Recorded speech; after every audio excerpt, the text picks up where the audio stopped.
When you're thinking about naming a solar company, we were a big fan of the name Summit Energy, kind of being the peak of power was our initial tagline, but similar to an iceberg, as we've grown the organization, we've gone through our journey, the name has developed much more meaning and much more purpose behind us. But one thing I'm so grateful for is all the trials and all the peaks and all the valleys through our entrepreneur journey the last 7.5 years that have created, the concept of summiting. It's about the journey, it's about the climb, it's not the destination. Here in the United States, all the infrastructure and just the amazing country that we have, let's keep building it. Let's believe in what we can do as a country and as a nation and what we can do and empower the rest of the world. And let's leave a place to where our kids and their kids look back at our generation. They're like, oh, we're grateful that they prioritized these things and pushed hard on these things because they were important to leave the world in a better spot for us when we were here, right? And then hopefully they can continue on that legacy.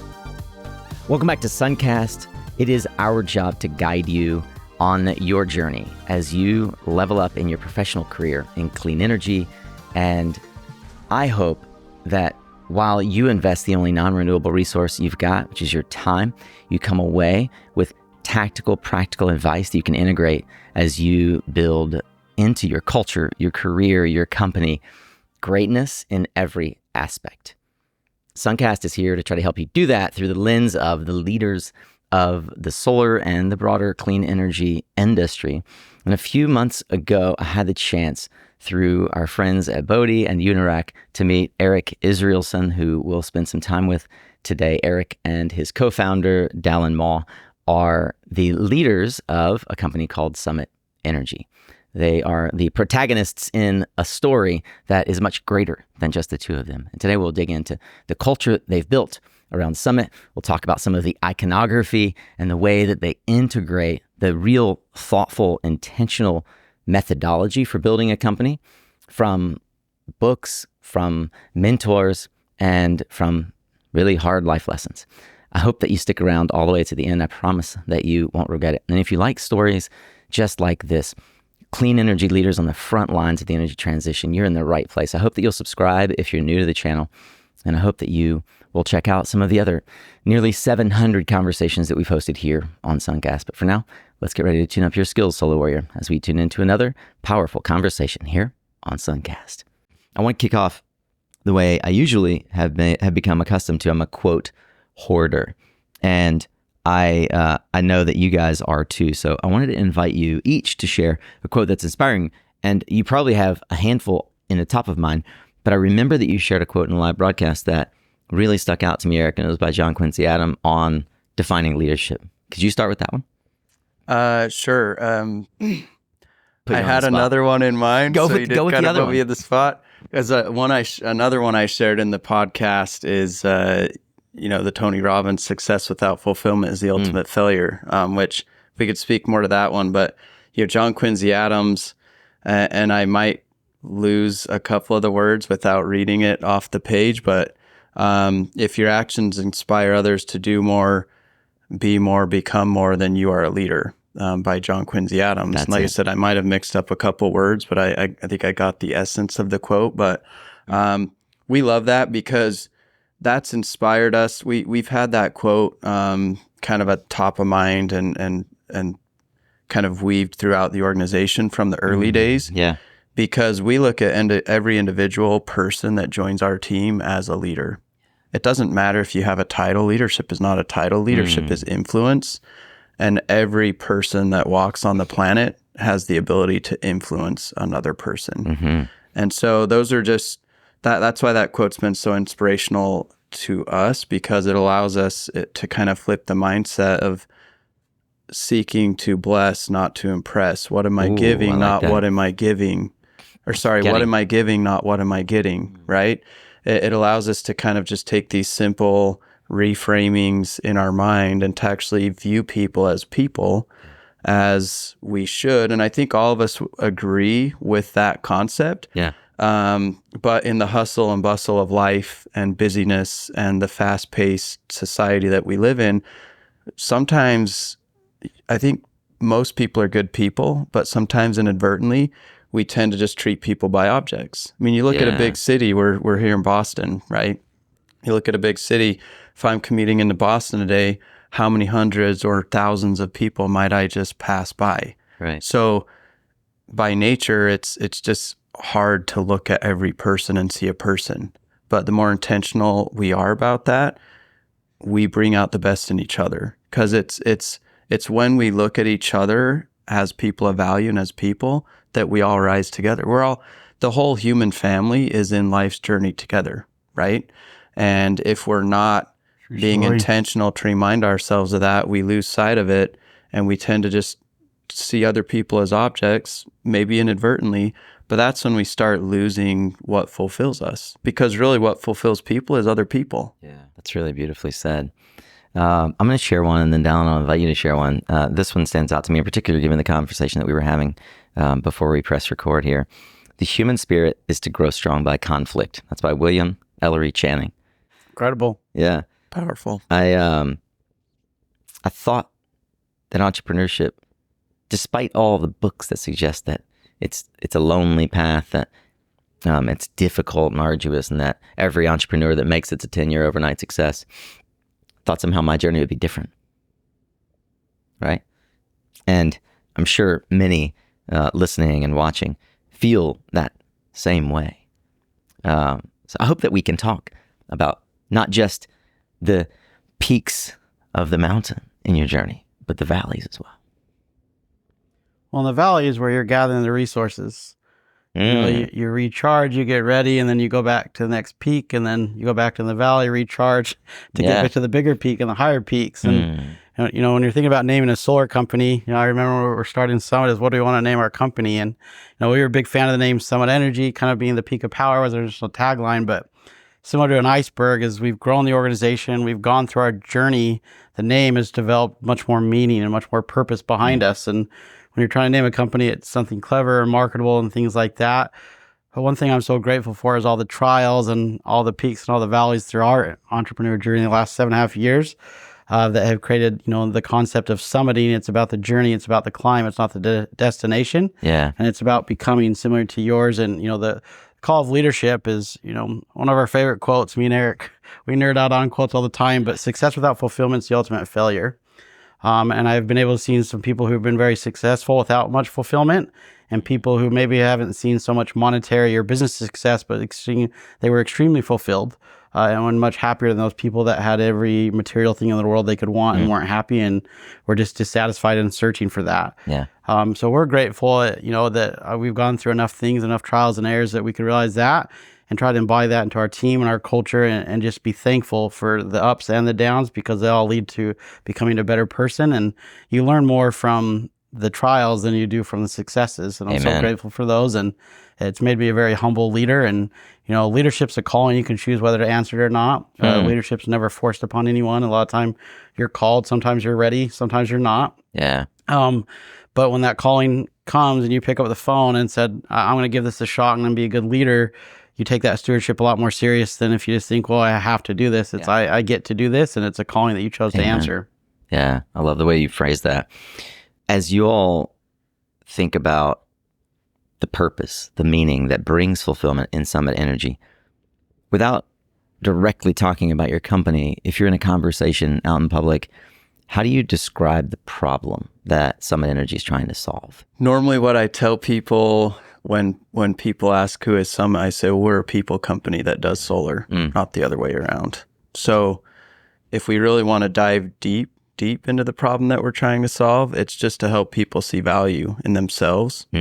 Because what we deeply believe, and our mission statements might sound very broad, but it's we empower people, we elevate tomorrow.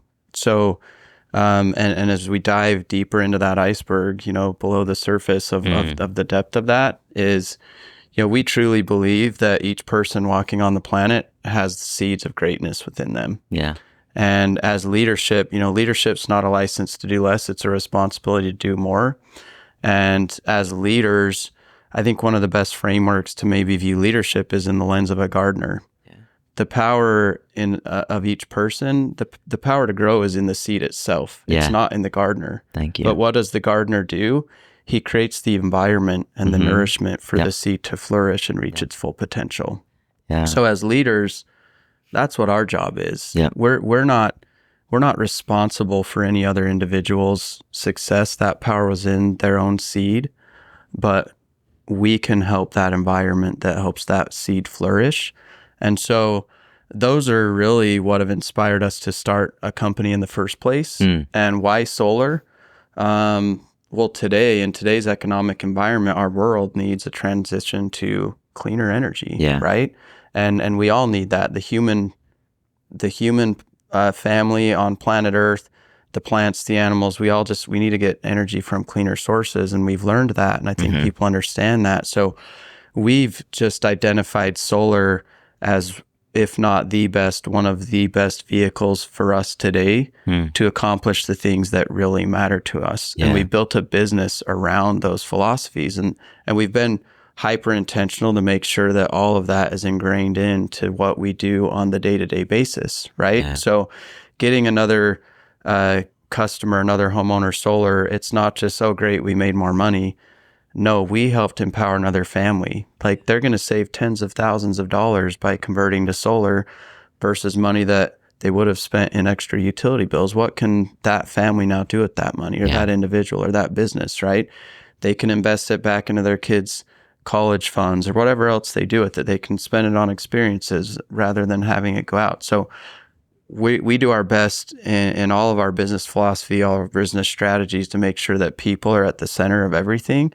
And that it all starts with our own people internally, because we have to create that that culture that sees people and serves people and adds value to people. But ultimately, it extends to our customers at the end of the line, and that's kind of our culminating experience, is when we've been able to create a wow experience, not only through the products and the offerings and the savings, but hopefully that person just felt seen and felt valued. And that's an additional way. We don't make money on that. I mean, maybe they send us more referrals and things, and we do, right? But ultimately, we delivered value to them, hopefully just helping them be seen as a person, and they felt like we treated their home like our own. So in those ways, we're able to add value to people that are maybe less easy to measure, but that's important, right? When we get to the end of our lives, and this is something that's enabled me and Dallin to power through the ups and the downs and the peaks and the valleys, is we agree on these important things. And so one thing we both agree on is neither of us want to get to the end of life's journey and look back and wish we would have lost sight on what's really important. And that's why we've taken the steps from the beginning days of the business journey to make sure that those are weaved right into the foundation of what our company is, because that's what's important to us. I mean, we don't know where this will go when we look out 10 or 20 or 30 years down the road, but we will both be able to look back and say, we focused on what we truly valued and what was truly important to us. And we're okay with living with that. Whatever comes of that, we're okay with it, because we didn't lose sight of what's really important to us. Yeah, and I mean, it's a great question, and I think even today in society, it's just seeing people as people. You know, I think business profits and revenue are not an evil thing. You know, they can lead to good things and change and everything like that, but as we look at people and we look at the potential that they could become, and we see ourselves as coaches or gardeners, and we always say summit's about the journey, it's about the climb, it's about becoming. It's not about a destination, or you're not just magically one day going to show up and change someone. There's going to be incremental steps, and you're going to climb up a couple of hills and then fall back down and then climb up a little bit higher. And how do we help people along that journey and breathe belief in themselves that I am capable, I am strong, I can do hard things. And some people just need that little bit of belief. You know, and we always say a good leader is a dealer in hope. And it's something I've navigated. You know, we grow up and there's command leadership, but how do you be a dealer of hope to your team through hard times and things like that? You can be straightforward with someone, but they'll allow them to believe that there's better things ahead. And it's amazing to watch people, as some of those layers break down, where they've been beaten down so much by society and life, that their hope and their eyes start opening up as I'm a person of value and there's so much I can do. And, you know, we're so purpose driven. When I got into solar, I thought it was an opportunity to make good money, and, you know, that was a part of the equation, but I love that I could sit down with the family It didn't cost them anything. This is gas, this is groceries, Right. like this is Little League baseball trips, this is trips to Disneyland, like, and all the things that people become through those savings. If they reinvest that money, they now can go buy a book. They didn't have a power bill. They can afford to go to dinner with their family, build relationships. Like, the important things that we do, it's everything behind what we do is the important things. The savings is just the tip of the iceberg. Everything that unfolds underneath that is so incredible, and we're just grateful to be a partner of that, part of that, and the facilitator of that. And then that trickles down to our teams, and then the belief that they have that they're changing the world. And people work so much harder when they have a purpose than they just do for money or praise or things like that. But if it's purpose driven, when I was knocking doors, I would tell myself, there's a family out there who needs savings. It wasn't, I need to make more, I need to have better numbers. Wow. And it's funny because my battery would go from being drained to completely filled up if the reason I was knocking doors and telling people about solar was less about me and it was more about them. And then if I could get them a $500 referral fee, and now they can, pay for their kids to get a football equipment, or they want to play hockey. So we could go on and on for this, Nico. I don't want to take up too much of your time. We're so passionate. We love it so much. And we one day, we hope, we could be a case study for all businesses that revenue is a byproduct of doing things right and treating people as people and being a purpose-driven organization. Yeah. It's been an amazing journey. I mean, a lot of discomfort, a lot of growth, a lot of peaks, a lot of valleys. But it's rewarding, and when you can align your day-to-day activities, with what you feel deep down resonates with your soul and what you believe your purpose for being here is, it doesn't feel like work anymore. And you can push through the hard times because it's not work. You're living your purpose and you're living your calling, right? So the more we can help all of our people on their team feel that meaning and feel that purpose, and they're a part of this journey as well. That's where we get the real power. Me and Dallin look at each other and where our business is at today, and it's like, it's awesome, but neither of us look at each other and think that it was due to us. It's we look around and we just see we. Yeah. We don't see me. I mean, obviously we do look at individuals and the importance of the me, but it's our we collectively that have gotten the journey to where it's at today, and that's going to keep it going, and that's going to broaden our impact. Yeah, and I always tell people, a brand is amazing, but it's only as good as the people behind it. Yeah. So there's Summit Energy, which is the brand and the name, but what's important is, Chris Lawson, he's our director of marketing. He always says that your brand is a promise to the consumer. So when people think Summit Energy, what promise is being delivered to the consumer from that brand?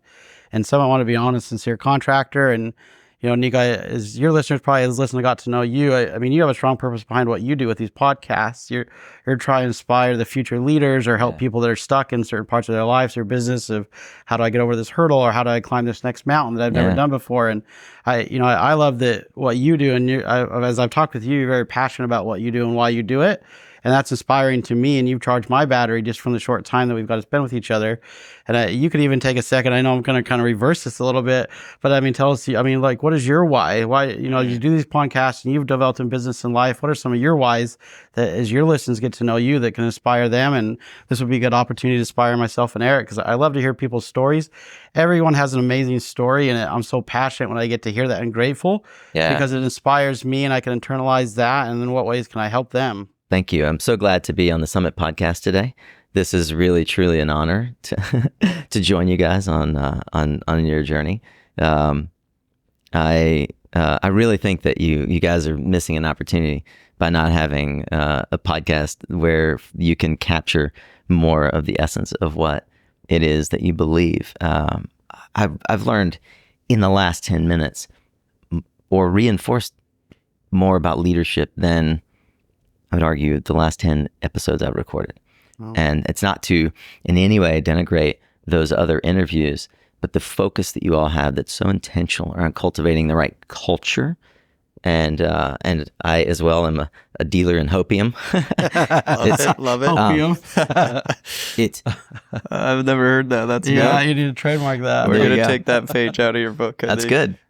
So, Dallin, I accept that invitation. Thank you for turning the table here. I want to bridge off of something that Eric said and that is you are planting the seed, and a farmer. So one of the things that you all do incredibly well, it was obvious from the minute we did our first pre-call, getting ready for our live broadcast with you all, with Eric earlier in the year, is tying the message to a story. Because people for centuries have lived on stories, right? It's what ties us together. Yeah. However, solar as an industry is a trade, right? Just the way that plumbing and roofing and electrical is a trade. I mean, we've had to mature that trade to build respect and earn trust with homeowners that we're not trying to ruin their rooftop and not trying to take away the roofer's business. We're not trying to, disrupt the electrical industry or even the utility industry. And there's a lot of us versus them mentality in what we call the energy transition. And I started my solar company in 2006 in California. Wow. Where not only was I incredibly fortunate to be there, kind of like you were incredibly fortunate to be in Utah the moment that you were there. We'll get into a little bit of the backstory there, that I recognized that homeowners were, over the course of the last 10 years, being propositioned, right? They weren't being invited into a journey. They were being propositioned on low finance rates and aggressive sales tactics, and the industry was starting to develop a culture and a perception that really didn't belie the type of honest growth that we sought. Yeah. And I realized that one of the reasons is there was a lack of storytelling at a higher level from the brands like Nextracker and SunGrow and Shrina and the brands that we've come to respect, who talk about the work that they do and the meaning of the product they're creating. But I think more so in the trades at the companies like Summit, the ability to convey the message of how you're building an organization that could sell anything from pencils and paper to promise is about harnessing the power of the collective we, right? And if homeowners think that it's about us, both propositioning and trying to take advantage of, not first their rooftops, then their family farms, then the large swaths of land that should be dedicated to food and farming, and they miss the opportunity to empower growth in their community, where if it's not in your community, it's going to be in some other community. Yeah. But if we miss the opportunity to actually engage the communities in this cultural dialogue about how we need to change the way we create electricity, and I think for my career and message, it will eventually evolve as well into water as a scarce resource, where electricity is an abundant resource. We're creating the capacity for an abundant, ever expanding resource in electricity, and we have an increasingly constrained resource in water.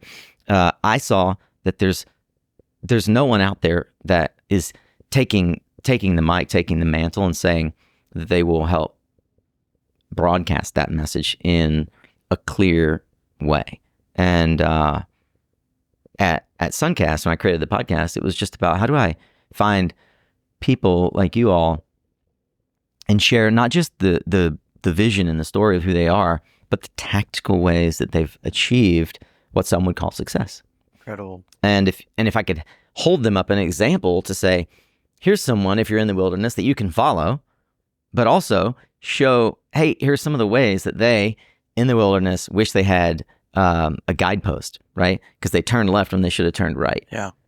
So few people talk about the failures. And I was having a conversation yesterday with a friend, and I said, one of the key elements to successful communication in any industry is calling a spade a spade. In our industry, right now, we have an opportunity to be on the nose about things in the solar industry that are problems that need to be resolved, rather than letting the collective they that don't want solar or any other type of clean or renewable energy to succeed be they want it to look like it's a pariah, like we're out to steal homeowners' money or out to steal municipalities or governments' handouts, right? the way we've transacted with financing and dealer fees in many cases is usurious to the homeowner, and I'm not the first to call our industry out on that. The way that we lambast the fossil fuel and the mining industry for effectively strip mining and tearing off the tops of our mountains and ruining communities, but we hide behind the veil of climate action to avoid the appearance of the same exact activity where we're stripping thousands of acres of resource and we're grading the top 3 feet of soil so that we can put perfectly straight trackers out there without regard for what's going to happen in 25 years when we take that asset away and we want to repurpose that land for something else. And it's been completely depleted of its next life usefulness, right? So many elements of the way we treat our natural resources like trees and dirt, that if we're honest with our stakeholders, that these are actually the downsides, the impacts that we have, and we're trying to mitigate how to do that because we had to come up with financing tools that would help folks treat this like a vehicle or an HVAC system, or else we wouldn't have accelerated at the inflection point that we did around 2013, 2014, right? So my purpose and mission with SunCast is to help folks realize that this is the greatest opportunity in transforming the way we collectively use and view electricity as a transformative property itself in our culture and our lives, and that it's also a great resource financially for people who are asking for one main economic value from all of our policymakers, and that is jobs. How do we bring jobs back home? Right? I mean, we could go deep into the conversation politically and culturally about, left or right of the aisle, who is better advocate for jobs and energy broadly, but someone has to talk about how we lead through this transition. Right. I want to come back to the point about the seed. I am a part of a community in Durham where we meet on a farm and we grow food, and the pastor of that community says often, he says, a farmer doesn't grow food, grows soil. Beyond planting that seed, the only thing the farmer can do is ensure that the soil has nutrients. Yeah. Yep. That the soil is tilled, that there's no weeds in the soil, that the seeds are plentiful and they're planted in the right place, and that they receive water. Can't do anything to ensure that seed germinates, that it grows to its full potential. We can only plant, water, and hope. Foster the conditions. Yeah. No, I love that. It's powerful. I mean, when just as hearing you talk and you think about that, like, it's so easy to just walk through every day and pass by. Literally, if you think of a seed, it's like a miracle in the size of a seed. Absolutely right? is.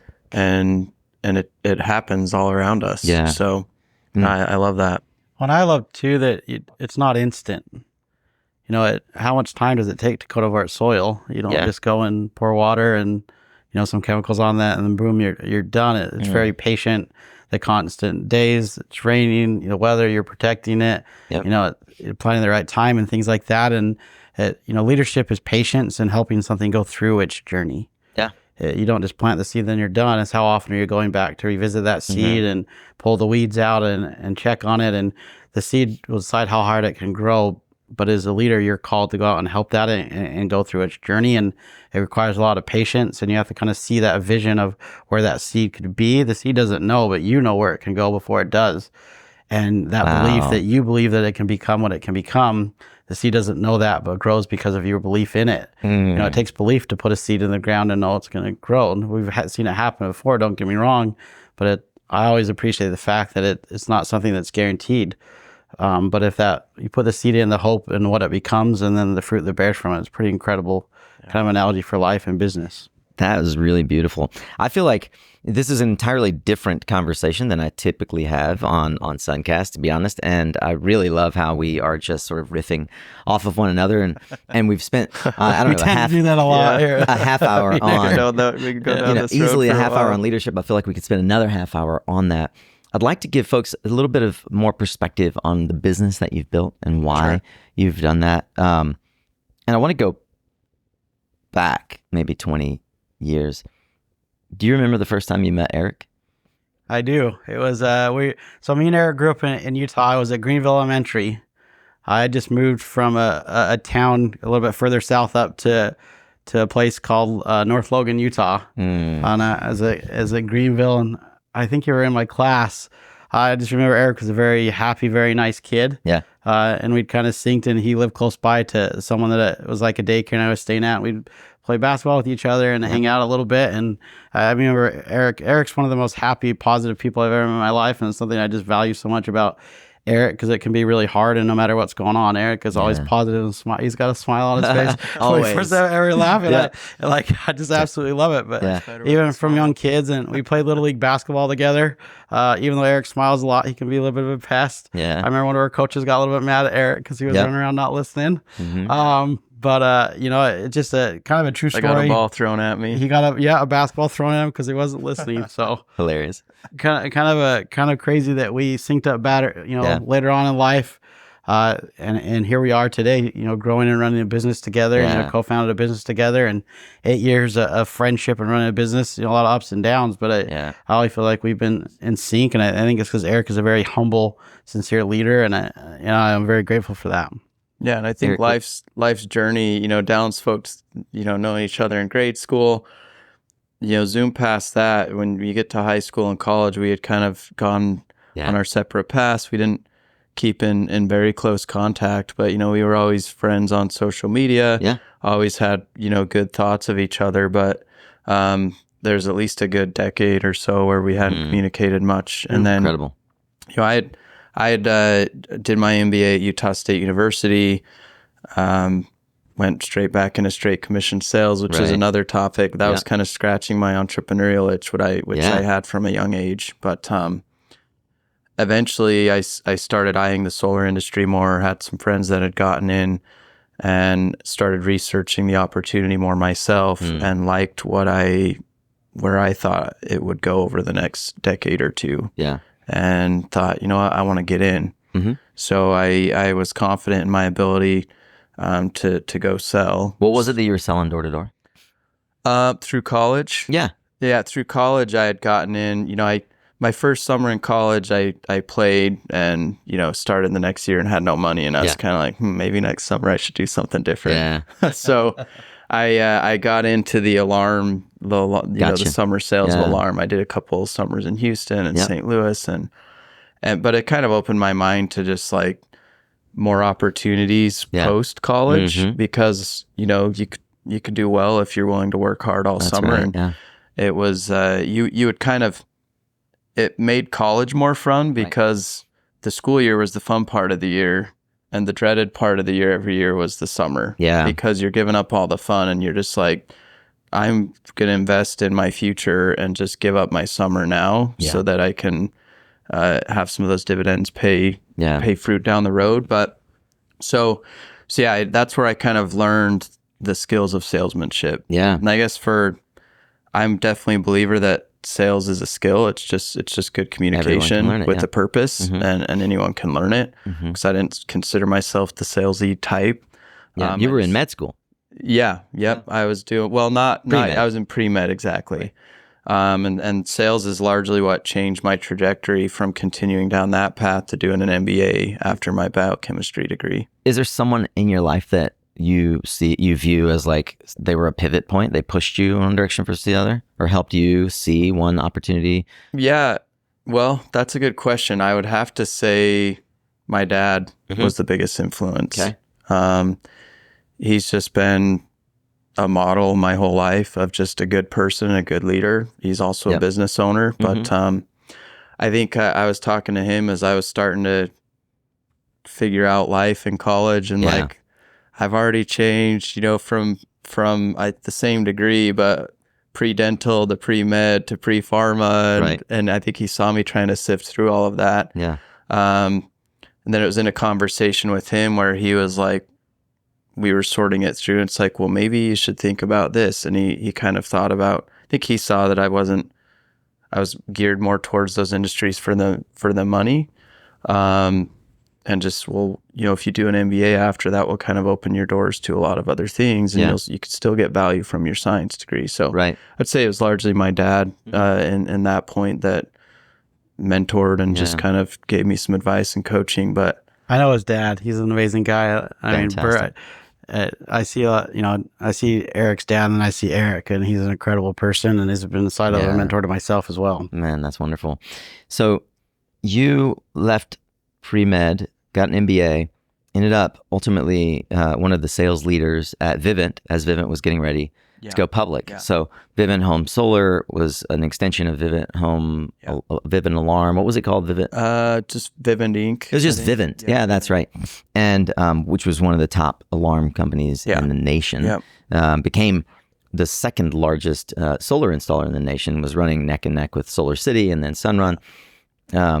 And a lot of ups and downs, but inside Vivint was it embodied the culture of empowering a sales team to go out into the field, really open the solar market up to, I mean, I credit Vivint for this. Yeah. Open the solar market to the door knocking industry, right? Yep. And then with the sort of the recession, as it were, in late teens in the solar industry, with Vivint and everyone else downsizing as they needed to, all those sales folks were stranded, right? They became stranded assets, and they huddled together and created sales organizations. How did that change the culture of the solar industry as you watched it from inside Vivint through that transition? Yeah, no, that's a great question. A lot to unpack there. I mean, for me personally, and the way I viewed it at the time, it was exciting because we were kind of blazing new ground, spurring a lot of growth, and building up to go public, which was just an exciting team goal. We were all working towards this, and it was fun. That's where I got introduced to solar, and I learned what it can do.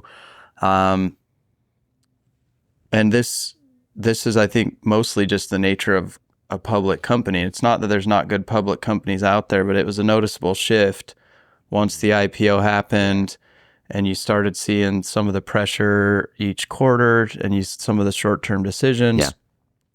And that was, I think, for me and others, when we started noticing, all right, we like solar, but the people and some of the other focuses that were fun initially started moving to the background. And so, to your point, there was a lot of sales talent, just that was either stranded or ready for a new home. Right. And that's kind of where I think, what spurred off kind of the sales organization model paired with the installers or the EPC companies. Yeah, decoupled sales from the EPC business in a lot of ways. Yeah. In meaningful ways. Yeah. Were you watching from the sidelines as he was doing this? Were you guys in touch? How were you tracking his career at that point? Well, it's funny because I joke we grew up in more of a farm town. There was more cows than people. Huh. Maybe not quite that small townish, but Eric worked in the fields and we were for farming. I was the same way. I grew up in grade school, working on a horse barn with race horses, cleaning out stalls, things like that. I was grateful at a young age. Didn't have a lot of money, so it taught me kind of the work ethic. And my story is a little bit longer. I think I had some issues at home. My parents got divorced when I was little, and my mom had some mental health issues, had a hard time taking care of 3 boys as a single mother. The state had to come in and take us out of her home. Oh, man. Luckily, we were going to go into foster homes, but my grandparents stepped in and adopted me and my brothers. Yeah. And back to the soil conversation, they gave us good soil to become 3 amazing boys. Yeah. We're all husbands and fathers, and both my brothers have master's degrees. If you would have known me in high school, you probably wouldn't think I would become a person of success. Yeah. Had a hard time attending classes, had a hard time focusing. Sounds like Einstein. I barely graduated. No, I was always a very hard worker. I just wasn't passionate about school. I just didn't enjoy show up and do this, and you can go home when we tell you to. Didn't want to be part of a machine. If I can get it done faster, why would I? That's entrepreneurial if I ever heard it right there. Why I stay here and do the effort is I can figure it out as quickly. I don't need to dedicate the same time as everyone else. Public school is broken. So I was grateful, and then out of high school I got a job as a factory. I didn't really know what I want, and that helped me further to, I didn't want to, it was hard work and I was grateful and I did a lot of good in the world. I met some amazing people as you work with, that blue collar workforce, some of the most amazing people I'd met that are so passionate and so caring and so kind. I met in those journeys, but I was working a graveyard shift and I was like, I met a girl and I was like, well, I need to do something if I want to, progress more in life. Right. So at that point I decided to go back to school and I was looking at accounting. I always loved business. When I was a young kid, I would buy basketball cards, unpackage them, repackage them, and then go and sell them for more than I bought them. Hustler right there. I love it. And I always I'd give my friends the good cards. I always love the ability to try to make someone's day brighter. Yeah. Knowing that what was in those and things like that. Wonderful. So I think I've always had that entrepreneur, that itch. And as I've gone through my journey, I went to school in accounting. Can I pause for a second? Sure. I want to drill down what you just said. You would give your friends the good cards. Yes. Tell me more. I would package the cards myself. Yeah. I would pull all the cards from all the other packages, buy them. I'm a type 1 diabetic. My grandparents would buy me basketball cards. Yeah. I tested my blood, so it was reward. I had all these cards, and they're just sitting in these books. I'm like, I don't use these things. So I was like, and everyone they'd go to school and you'd trade cards at lunch. I don't know if you remember Dallin that. was the card dealer. But I was like, he's been a hopium dealer all his life. Some cards are worth more than others. Like, what can I do to leverage this? The Michael Jordans, and we grew up in Utah, the Utah Jazz. But I would literally put all the cards together and decide which packs had the bad ones and which ones that didn't, and kind of understand the value and then price all of them. And then I'd put paper around them, put them up so people could open them, get the surprise. I understood. And then on the side, you'd slip your friends the really good ones. Yeah, I was like, you want this pack? And they'd get the Michael Jordan or the rookie cards or the special cards. And I saw that would brighten their day. And I had some rough days at home, as growing up in kind of some of the environment that I did. And those little things just charge your battery and then they keep you going. Man. That's good. I'm so glad I asked that story. Oh man. I'm going to make a shirt for you. Hopium dealer. Seriously. That's awesome. I've known him for all these years. I've never heard him tell that piece. So I'm glad you unpacked that one. That's amazing, man. That's actually, back to your previous question. My favorite moment, I've done 700 plus interviews. Wow. My favorite moment in these interviews is when someone says exactly, I was sitting here thinking when you were telling this story, I wonder if the employees in this company know this story. To have you say, I've never heard him tell that story. That for me, that is worth the hour-plus drive to Mansfield. It's worth putting this time aside to be able to help share that piece of your story. That's what I get fulfillment from. Yeah. Love it. Love it. Yeah, thanks for, unpacking that. Yeah, I'm literally crying right now.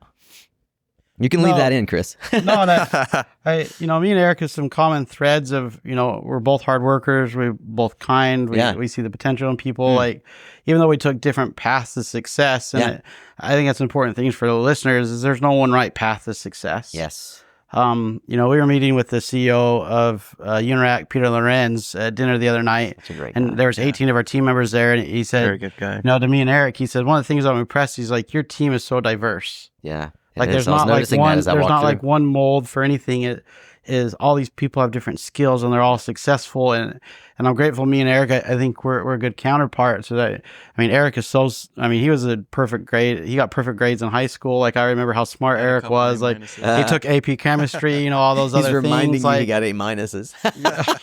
And I always wanted to be that person, but it just wasn't who my personality was. Yeah. But I knew how to work hard. I was good with people. Yeah. Like I said, I had the ability to make people like me. Sure. I can joke and I can build rapport and some things like that. But it's just interesting to me, and hopefully this is inspiring for your leaders, is there's no one right path to success, but there's lots of paths to success. Anyone, if you're passionate, you have a strong purpose behind what you're doing it, and you're doing it for the right reasons, those ups and downs don't hit as heavy as you're just doing it for money or, God bless your dad's soul. I didn't know that story about him kind of telling you, if you're doing this for money, go look something else. And look what you've become because of purpose. Such an incredible story. Yeah. Of a father kind of being the gardener and helping his son grow. So I would maybe add to some of those lessons of just the value in relationships and people, right? You look at us, we were friends and we were always friends, but we were kind of distant friends for the decade before Summit started. And then, can you tie the knot there of how, why Boston and how that? Yeah. So I had jumped, and I won't go into the full reasons, but I decided to start my solar journey in Boston, and Dallin had started in California. Why Boston? A good friend that had come out here. He's at Summit now, and one of our VPs of direct sales. Yeah.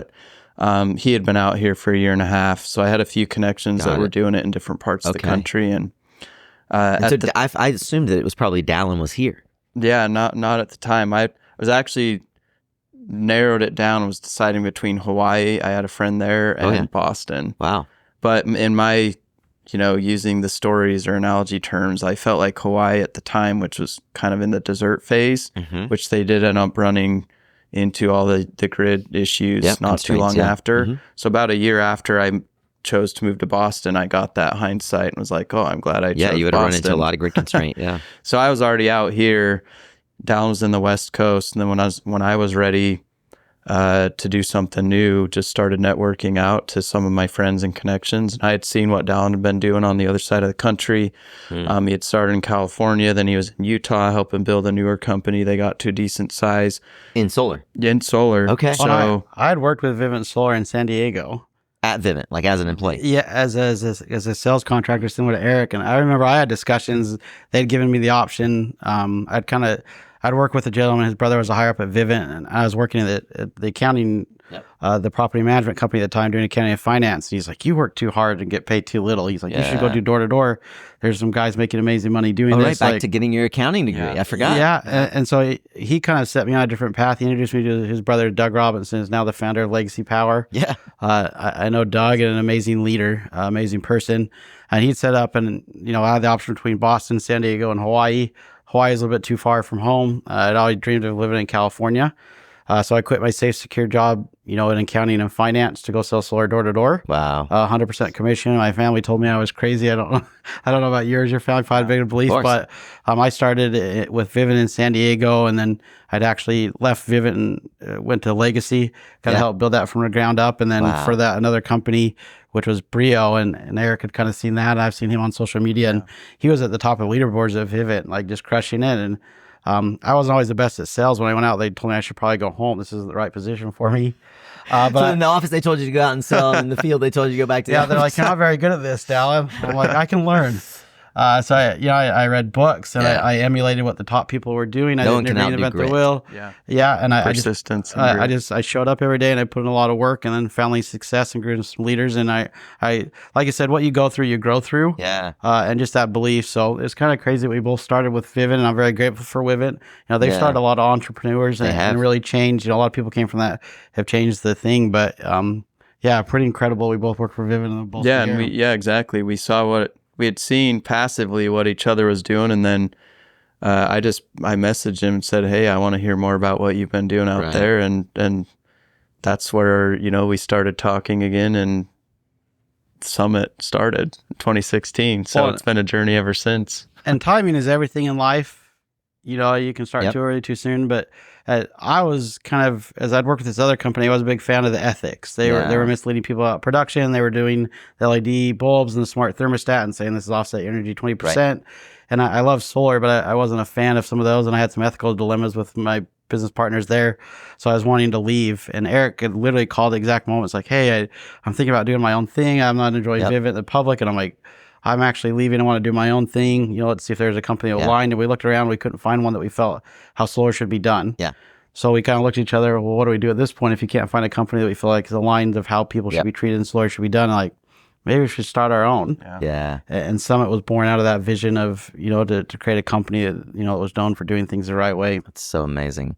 There's so much that we won't be able to get into around, just from time constraints, around the way that, like I was mentioning, the iconography. You did a really good job explaining it in the live broadcast. So I'll point folks to that if they want to dig more into kind of how you have put physical labels around the way culture works here. Sure. But I want to talk about that good soil, because you both come out of sales. And I asked you this in the webinar, and I remember saying I'm going to have to drill down on that. So you both come out of sales. You're going to start an operating company, an EPC. You're going to go put this stuff on roofs, not just not just put flyers on doors. You're not just hanging, door hangers. How do you build a team around you for the skill sets that you likely haven't built yet? Because operations in this business is very complex. I mean, for us, every company has its own backstory. For us, I would go back to the relationships. Yeah. Prior to Summit, we and our belief has gotten more depth and it's more well-rounded, but we were already believers in just people and treating people well. Mm-hmm. And so as Summit was starting, our first 6 months, we were the sales org piece. Okay. But we quickly decided we were always in it for longer term. So we quickly decided, hey, but that gave you some early revenue. That's good. Exactly. Yeah. It got the revenue turning, and we quickly decided to get where we want to go long term on customer experience, on culture, all these things, we need to be more vertically integrated. Yeah. So a lot of sales orgs having that conversation right now. Yep, exactly. And so, fortunately, we started a while back, and we've got some history, and we're growing. We have our own growing pains. But growing. Inc. 5000 now, what, 3 years in a row? Well, coming up. Two officially. Two officially. Yeah. I'm going to bet that you'll make it this year. I think there's a good chance. I'm going to will you into the third year in a row. I think there's a good chance. So keep going. Yeah, I think. So anyways, as we're getting going and looking at moving into the operational side, it was all about just bringing on the right people. Yeah. I mean, we obviously had to have. What were if you think about it from like a team, building a team like a sports team. Yeah. What are the first positions you have to fill? If like speak specifically to those folks that are trying to answer this question for their business right now, what were the first positions that you filled? Maybe you filled some too early or some too late. Like how would you arrange the seats at the table looking back on it now? That's a great question, and I think that answer will be a little bit different for every business. Of course. Because we obviously needed to round out what strengths we had and needed others to complement. Exactly. So for us, sales heavy. We had sales and I'd say business, pretty good business, just strategy. Yeah. Pretty well. We needed we're going to do construction. We need some construction experience. Yep. So we found some guys that have been, one is doing some other things, but was instrumental in our early days. Another one's still with us today. Jim, he's our one of our license holder master electricians. Right. He'd been in the Army Corps of Engineers. Yeah. He's actually a town inspector in Massachusetts, so he's got that lens from the inspector viewpoint. Which there's a lot of integrity to that as well. Exactly, because we're beginning with the end in mind. Oh, yeah. he was having the down the sight view for decades of all the things that are wrong with solar projects that aren't. So now being we installed, could work right? on preventing all of these. Yeah, we got work backwards. I like that. Exactly. We early on we got one of our own engineers, a solar engineer. Mm-hmm. And he was earlier career, but between our master electrician who had decades of experience of seeing the end results working with the engineer, that was a powerful combination. Yeah. Justin's just been a huge willing to wear any and every hat. He's the third, number 3 at Summit, and he's now our senior VP of operations. Amazing. But we bootstrapped. We didn't start with money. We've still zero investors. Exactly. Yeah. We're still organically growing. But to Justin, I look back at Justin. You need some utility players that are willing to kind of do anything and everything. Yep. We would be at dinners, and he would literally take a call and leave for 10 minutes and go update a design or something like that. He literally had his laptop like 24/7. It was like, looking back, I'm like, I don't know how he did that for a pretty good period of time. A lot of sacrifice, and I think back at me and Eric had both worked at other companies, and we were able to pull based on relationships. And like I said, some of the top talent from these other people, Chad, who was one of the original founders, the company, was a young kid just in college, but he was great at solar designs, very intelligent, good with software. Like we'd pulled him over from he was big. Another company, with Brad, and they kind of handled the software stuff. And me and Eric know how to do sales and marketing. And I remember just like, all right, we got to go get our first sale. And I went and sat with the homeowner, and they're like, the first question they asked me is, well, how long have you been in business? Right. I was like, a day. Yeah. But it's storytelling. Yeah. I told them the story, the vision of Summit, what we were doing, how we're going to overcome. We work with EPC, who's been in the business a long time, things like that. And a lot of people don't think about that, but how do I get started? But you need to share your vision and your purpose, why. And that family bought into that. I was very grateful. And when we had that first sale, Eric, you're probably the same way, had these same questions from consumers. Well, how long have you been in business? Like a month. It's hard to get that, and you're going to get a lot more no's than you get yeses in the beginning. Yeah. But you can't allow those to deter you. And we were able to pull all these different. Jim Precourt was, 65 at the time, and 2 30-year-old kids are telling him they're going to start a solar business and grow it into something. Right. And he believed in us, and all these people came together, and the more people came, and then we built the culture, more people wanted to join, and it's continued compounding. Yeah, it really was about the vision and the belief, and being able to transfer that belief into the people that join us, because that's when we've been grateful. We're big believers in gratitude as far as the hopeism. Yeah. I don't know if you can think of a good word. The hopium. Yeah. I don't know if you have a good word for gratitude that's similar, but I think that's another powerful. From the early days, we're just grateful from number 2, 3, 4 up to the few hundreds that have entrusted their journey to come build with us. Yep. And I think people have felt that, and it's helped them buy in and believe in it more as well. And it's allowed us to get some people that were like, oh wow, they're really coming to join us and help us build. And it helps us go next level. People talk about culture, but I've seen you all really infuse culture in a very specific, methodical way. And the only time I've seen that in another company that was public about it, Tony Hsieh and Zappos have the culture book. And I wonder if that's where you got the idea from, but you guys have spent tens of thousands of dollars on documenting the culture of Summit so that your team, so it's like under no uncertain circumstance, you understand there's a roadmap for what being a part of Summit looks like. Yeah. And talk about fun and how that gets integrated into culture and the justification of that expense, because even you started so early from the very beginning, and that for me and for many others is like, how do I even talk about how much time I want to allocate to that concept when I have so many moles to whack as a business owner, right? Fires to put out.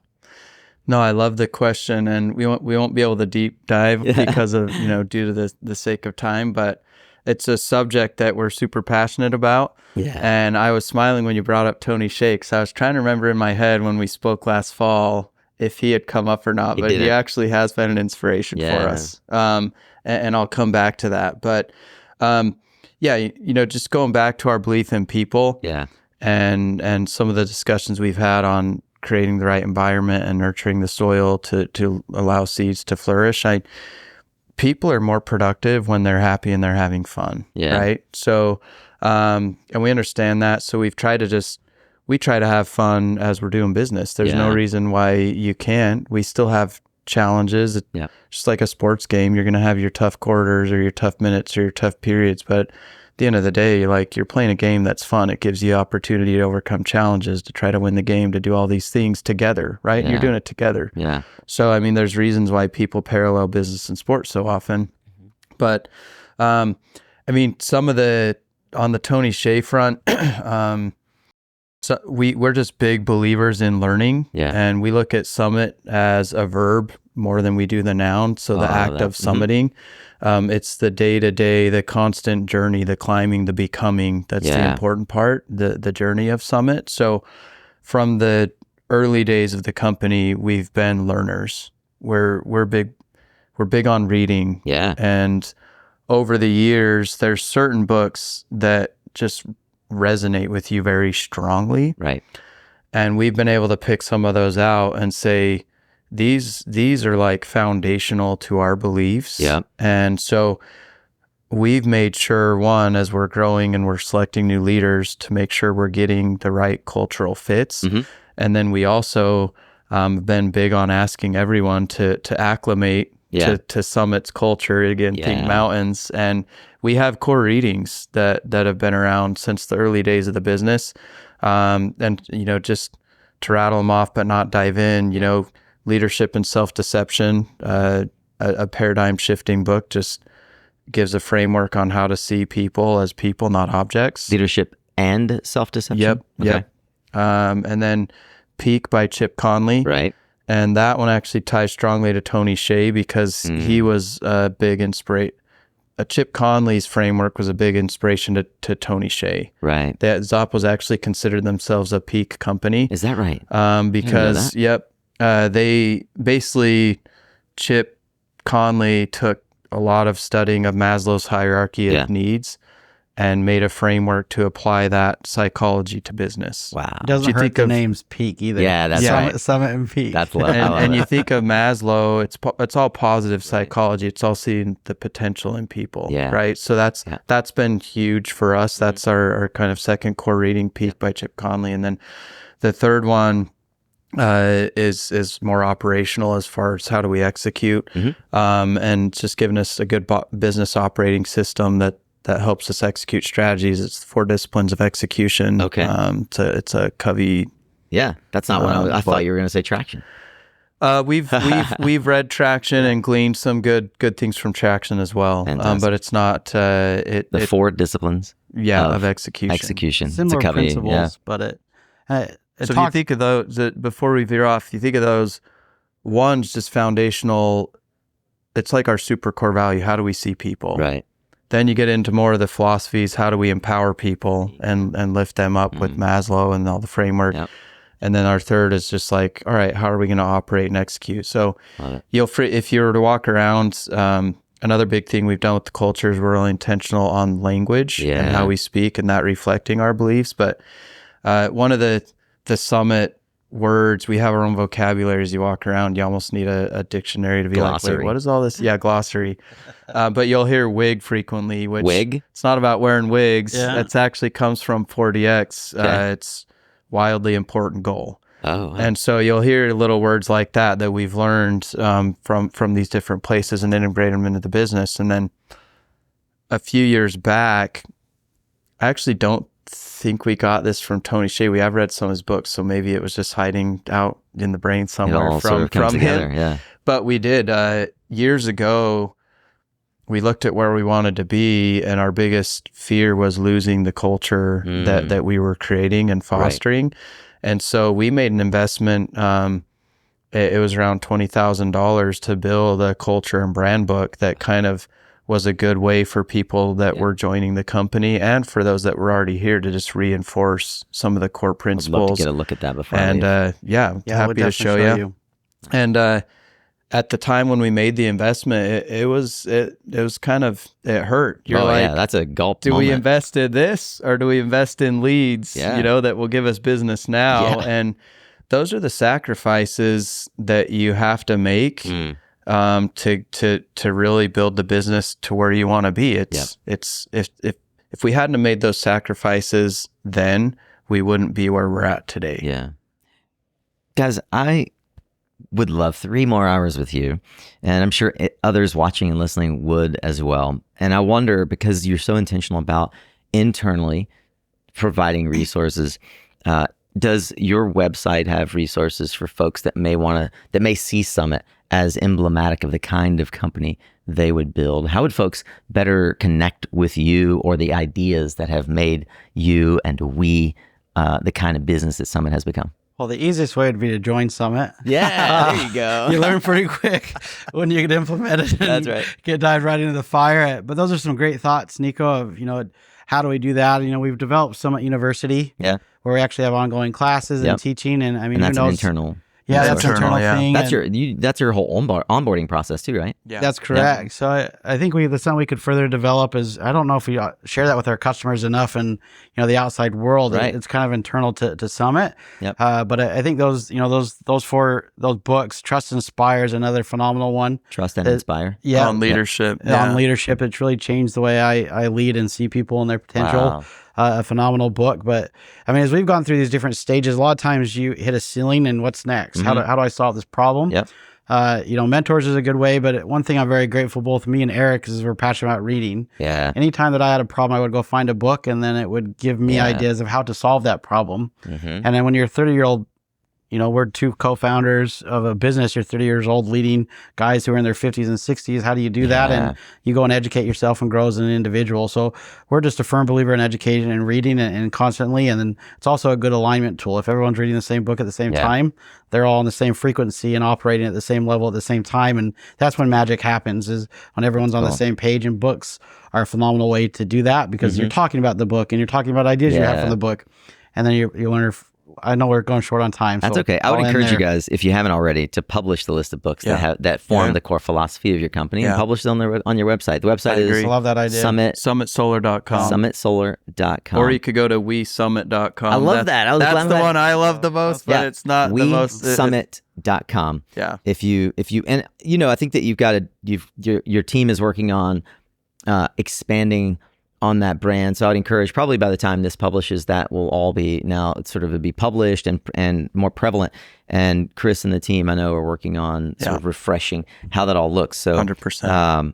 If you want to learn more about how these gentlemen have infused this culture into their company and the way that you can see it as a customer, as a potential team member, or as just an admirer, go to WeSummit.com. I have one final question for you guys. You can give a shared answer or individually, but if we look out to 2050, right? And the solar industry is now mature. We have solar on, let's call it 50% of the homes in America, and solar contractors aren't solar contractors anymore. As Jigar Shah said, you're no longer in the solar business. You're in the virtual power plant business. You're in the shared energy business. What did we as an industry fix or get right to land there? Like, we're looking back from there. Back to some of the leadership is what we became as a society going through the journey. Transitions are hard. Change is hard, but they're required. And what we go through. And That's right. I think we'll look back as a society and we are amazed by what we accomplished. Right. I think sometimes we underestimate and we get so focusing on who's right and who's wrong, left or right, that we focus that we're all in this together and that we summit together. And we always say we summit for our planet, we summit for our future, we summit for our children. Hopefully we're further ingrained of a purpose-driven society that sees each other as people and are working on each other's behalf to make a better world. But I think what we've become as a society as we go through that energy transition, I think is something that we'll be the most grateful for. I think Dallin hit the nail on the head for me. So I, won't elaborate much more, but the We Summit for Our Children concept. What are our kids and our kids' kids and their kids going to look back at our generation and be grateful for that we made the sacrifices to push on and that we prioritized? And it's the same for us. We can look back, at previous generations that did amazing things that have given us all the opportunities today. Here in the United States, all the infrastructure and just the amazing country that we have. Let's keep building it. Let's believe in what we can do as a country and as a nation and what we can do and empower the rest of the world. And let's leave a place to where our kids and their kids look back at our generation. They're like, oh, we're grateful that they prioritized these things and pushed hard on these things because they were important to leave the world in a better spot for us when we were here, right? And then hopefully they can continue on that legacy. Well, and that's maybe why our mission statement is what it is. It's a very infinite. We empower people, we elevate tomorrow. Yeah. Let's empower ourselves to make change. Let's make the sacrifices to make a better thing for tomorrow. And that's an infinite game. Yeah. It's not a one-time thing. It's not lofty. It's everyone can participate and everyone can empower themselves or their teammates to make a better tomorrow. And I'm so grateful for our mission statement and the purpose behind it. It's why we wake up every day and come to work and love. We love what we do. Right. Yeah, I get battery charged just coming in every day. If it was a long night or a long morning or whatever else, when I come in and I'm just around our people, I get recharged and it's beautiful. So, and I guess back to a couple questions back, Nico. I mean, we love connecting with people in person. Mm-hmm. We love learning from other people's journeys and we're big believers in sharing knowledge and sharing best practices. So we're happy to connect individually, however that happens, whether it's at a conference or through an introduction or, whatever other method. But we just love learning from other people as well. So we're happy to connect. And we're grateful to Nico and his team for allowing us to share his message. And you're empowering people with knowledge and hope and hopium. And grateful for you. I mean, you're delivering on a mission. You're summiting. You and your team are empowering people and elevating tomorrow. And you're part of this climb and you're part of this journey. You and your team and the amazing work you guys are doing. So if you ain't told enough, thank you for everything that you're doing to make the world a better place and facilitate change to a better world. And as we like to say it, hashtag we summit together. We consider you part of the we, because literally we all rise together. Right. Thank you. I hope that you've been as inspired today as I have. I know that you're going to reach out. You're going to go to wesummit.com. I want you to learn more about what it means, what's embodied in the core values. I'm going to read them to you because they're right over the screen here. I have them just in my view. We are simplicity. We are transparency. We are relentless. We are integrity. We are discipline. We are excellence. This is written on the board throughout the Summit Energy office. We empower people. We elevate tomorrow. I'm inspired how the Summit team truly does embody, just the few folks that I have met here in the office, the spirit of everything that you've heard over the last 60 plus minutes. And if you've made it this far, you truly are hungry for more. You really have the grit to go out and change the world. Thank you for joining us here on SunCast. I want to say finally, thank you to our sponsors, because they help make sure that you are able to enjoy this without paying anything more than your time. Can't get that back, and your attention, which is the most valuable resource you have. So thank you for joining us here. I hope that you will spend more time with us. You can go to mysuncast.com and find out many more ways to connect with us. We have the links in our show notes to all of the resources that I've uncovered in the research for this episode. You, my fellow philomath, can dig in and empower yourself through those resources and more. Remember, you are what you listen to. Thanks again for showing up, Solar Warrior. It's half the battle.